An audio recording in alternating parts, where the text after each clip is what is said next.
할렐루야. 12월 11일 목요일 매일 성경 묵상입니다. 오늘 말씀은 시편 140편 1절에서 13절의 말씀입니다. 일반적인 사람은 그 주변에 친구나 어떤 사람이 있느냐, 그것을 보면 그 사람의 됨됨이가 어떻다라는 것을 대략 가늠할 수 있죠. 요즘 조세호의 절친이 조폭이다라는 뉴스가 나오면서 갑론을박이 펼쳐지고 있는데, 그것이 바로 그의 주변 인물로 조세호가 그런 사람이다 라는 프레임을 씌우기 위함인 듯합니다. 또 통일교 서열 2위인 윤모 씨가 윤석열, 김건희에게 뇌물을 주었다라는 취지로 재판을 하던 중에 아니다, 나는 국민의힘 의원들에게만 준 게 아니라 민주당 의원들에게도 다수 주었다, 한 15명 언급이 되더라고요. 그런 말이 나와서 지금 정치계가 혼란에 빠졌습니다. 통일교 한학자 총재는 자기는 모르는 일이다 라며 통일교와는 관련 없는 일이라 라고 선을 긋고 있죠. 왕, 대통령 같은 높은 자리에 있으면 주위에 여러 보좌진이 있습니다. 그 보좌진들이 보수를 위한답시고 자기 손에서 어느 정도 일을 처리하는 것을 맡겨진 임무라고 생각을 합니다. 임무 수행에 과하면 직권남용이 되고요, 미흡하면 태만으로 여겨지게 되죠.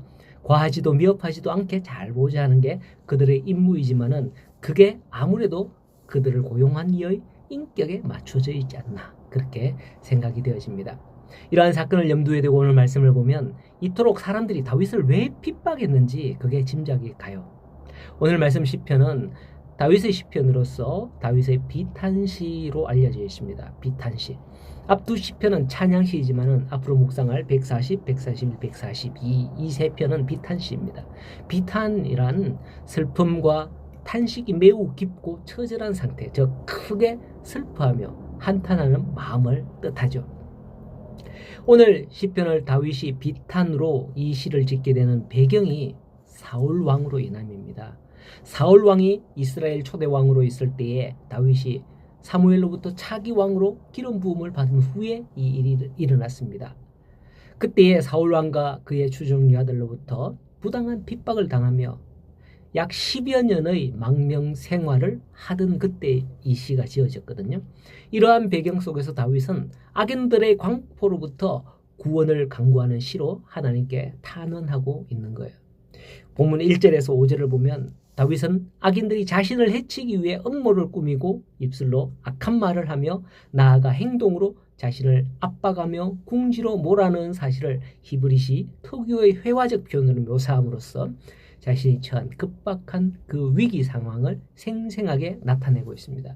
이것을 보면 우리가 처한 상황이나 문제에 대해 하나님께 간구할 때 어떤 두리뭉실하게 덩그런 잡듯 있는 말 없는 말 하는 그런 기도가 아니라 이와 같은 상황을 연상하며 비유하며 강하게 기도해야겠구나 하는 그런 생각이 되어집니다. 특별히 저는 방기도할 때 이런 형식을 적용해서 기도하곤 했었습니다. 머릿속에는 어떤 사람을 위하여 기도할 때 어떤 일에 대하여서 그 사건들, 그 일들을 생각하면서 하나님 이렇게 기도를 하는데 머릿속에는 그렇게 생각을 하며 기도하는데 입으로는 방언으로 기도하는 거죠. 나중에 또 이 일에 대해서 한번 말씀드리고 싶습니다. 참 신기하고 놀랍고 기도하면 할수록 기도가 잘 되고 머리가 맑아져요. 자, 우리의 신앙생활에서 생생하게 묘사하는 것이 신앙을 한층 강화시켜 준다는 사실을 기억하시기 바랍니다. 그런 생각을 가지고 묘사하면서 표현하면서 기도하는 것. 물론 한 가지 유의할 것은 그것이 나의 심상에서 나오는 것이지 그게 하나님이거나 하나님의 말씀이거나 한 것은 아니므로 남들에게 동일하게 너도 이렇게 해봐라, 이렇게 이렇더라, 이렇게 할 수는 없는 거예요. 네, 그렇게 강요할 수 없다는 점은 꼭 유념하시고 기억하시기 바랍니다. 자, 그리고 6절에서 8절을 보면 과거 여호와로 말미암은 구원에 대한 회상을 통하여서 하나님께서 또 지금도 구원해 주실 것이다 라는 확신하는 마음을 표현하고 있는 겁니다. 내 구원의 능력이신 주 여호와여, 전쟁의 날에 주께서 내 머리를 가려주셨사오니, 그때도 가려주셨사오니 이제 그 악인들의 소원을 허락하지 마시고 그 악한 꾀가 이루어지지 못하게 해달라고 기도하고 있는 거죠. 다윗이 과거에 경험한 일들이 없었다면 어찌할 바를 몰라 지금 심히 당황할 거예요. 아니 내가 사울왕 당신을 위해서 골리앗도 죽이고 이렇게 했는데 지금 나한테 이렇게 할 수 있어? 이러면서 뛰어내렸을 수도 있겠죠. 오늘날로 말하면 그런 사람 많잖아요. 네, 그런 과거에 그러한 경험한 일들이 없다면 어찌할 바 몰라 심히 당황했을 수 있어요. 그러나 그러한 일들을 경험했던 다윗은 이러한 일들 앞에서도 그때를 기억하며 그때 여호와께서 나를 이렇게 구원해 주시지 않습니까? 지금 나를 구원하실 줄로 믿습니다. 라고 확신하며 자신의 기도에 응답을 확신하며 악인들이 그 일을 이루어지지 못하도록 도우시기를 간구하는 거예요. 우리도 혹 우리 앞에 있는 급박한 일을 당하여서 당황할 때가 있습니다. 그때에 우리도 그래야 될 겁니다. 그때 그냥 손 놓고 그냥 나는 안 되는가 보다 꼴까닥 이렇게 하는 건 아니고 그렇게 하면 안 되고 지금까지 하나님께서 나를 어떻게 인도하시는가 돌아보란 말이죠. 그때 하나님을 만났던 경험을 떠올리셔서 이와 같이 나를 앞으로도 지킬 것임을 믿고 더욱더 하나님을 신뢰하는 믿음으로 나아갈 수 있길 바랍니다. 하나님께서는 그 일을 통하여서 우리의 믿음이 한 단계 더 성장하고 업그레이드 되기를 원하신다라는 것이죠. 그리고 이제 9절에서 13절은 다윗이 악인에 대하여 바라는 것을 구체적으로 언급을 하며 기도합니다. 어쩌면 이 내용을 보면 이게 기도인가 저주인가 라는 생각이 들 정도죠. 이것은 그만큼 하나님께서 이렇게 심판하실 것이다 라는 확신 가운데 구하는 겁니다. 우리가 기도할 때 하나님 해주시려면 해주고 말면 말라는 그런 식으로 두루뭉실하게 기도하는 게 아닌 거죠. 이처럼 기도하는 것은 그것을 주관하시는 분이 하나님이신 것을 믿기에 하나님께 이렇게 청문하는 것이다 라는 것을 알 수 있는 거예요. 우리의 기도도 이렇게 되면 하나님의 큰 응답이 있지 않을까요? 그렇게 생각이 되어집니다.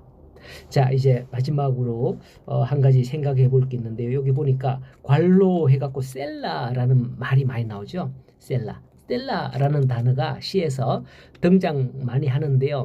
이 셀라라는 단어를 구체적으로 이게 아멘도 아닌 것이 이게 뭐지? 이런 생각을 하는데요. 학자들도 이에 대해서는 정확하게 이게 무슨 의미다라는 것을 정확하게 짚어가지는 못한다고 그렇게 하네요. 어쨌든 어떤 한 3가지 정도의 의미로 쓰였다고 그러는데요. 시를 읽다가 쭉 읽다가 잠시 딱 멈추어서 읽는다라는 그런 표시로 쓰였다고 합니다. 왜냐하면 왜 멈추냐면 이 부분이 중요한 부분이기 때문에 멈춰서 한번 우리가 생각을 해보자. 이런 의미죠. 또 시가 대부분은 악기를 잡고 노래하는 형식이잖아요. 그죠? 찬양하는 그런 시 형식인데 이때 셀라 부분은 합창이 멈추고 악기만 솔로로 연주되는 그런 부분이다 생각을 하면 됩니다. 예, 모든 악기가 합주하면서 시를 읊으면서 막 노래를 하는 그런 가운데 딱 멈추고 한 악기만 솔로로 연주되는 그런 부분이라 그렇게 되는 거죠. 또 셀라라고 하는 것은 의미가 파생한 단어의 뜻을 유추해서 볼 때 들어 올리다라는 의미가 있을 거다라고 생각을 하고 있답니다. 그래서 들어 올리다라는 의미로 이 부분을 강조하는 것이다. 그렇게 평가를 하고 있다. 그렇게 나옵니다. 자, 셀라 단어 자체가 아멘처럼 무슨 특별한 의미 자체가 있는 건 아니라고 해서 우리 국악에 보면 이런 게 있죠. 얼쑤 하는 어떤 주임새 같은 거 이런 걸 생각을 해보시면 되겠다 생각이 됩니다. 이런 배경의 흐름을 알고 이 시편을 본다면 다윗의 마음과 같이 느껴지지 않을까 생각이 됩니다.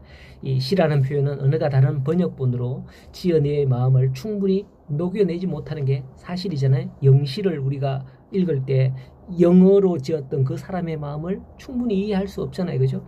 우리나라 사람들이 문학상이나 이런 노벨 문학상이나 이런 걸 많이 못 받는 이유가 뭡니까? 우리나라 그 글을 영어로 프랑스어로 이런 식으로 번역을 하면 그만큼 우리나라 언어처럼 그런 풍부한 그런 감성으로 번역을 할 수 없기 때문에 그네들이 읽어볼 때 이 뭐지? 이렇게 되는 거죠. 예. 어쨌든 하지만 믿음으로 이해하고 믿음으로 낭독한다면 여기서 충분히 다윗의 마음이 전달되는 것 아닐까 생각이 되어집니다. 오늘도 우리의 마음도 다윗의 마음과 같은 기도와 시와 찬미로 하나님께 아뢰며 나아가기를 소원합니다. 오늘 하루도 내 입술의 모든 말과 마음의 묵상이 주께 연락되기를 간절히 소원하고 축복합니다. 행복한 하루 되십시오.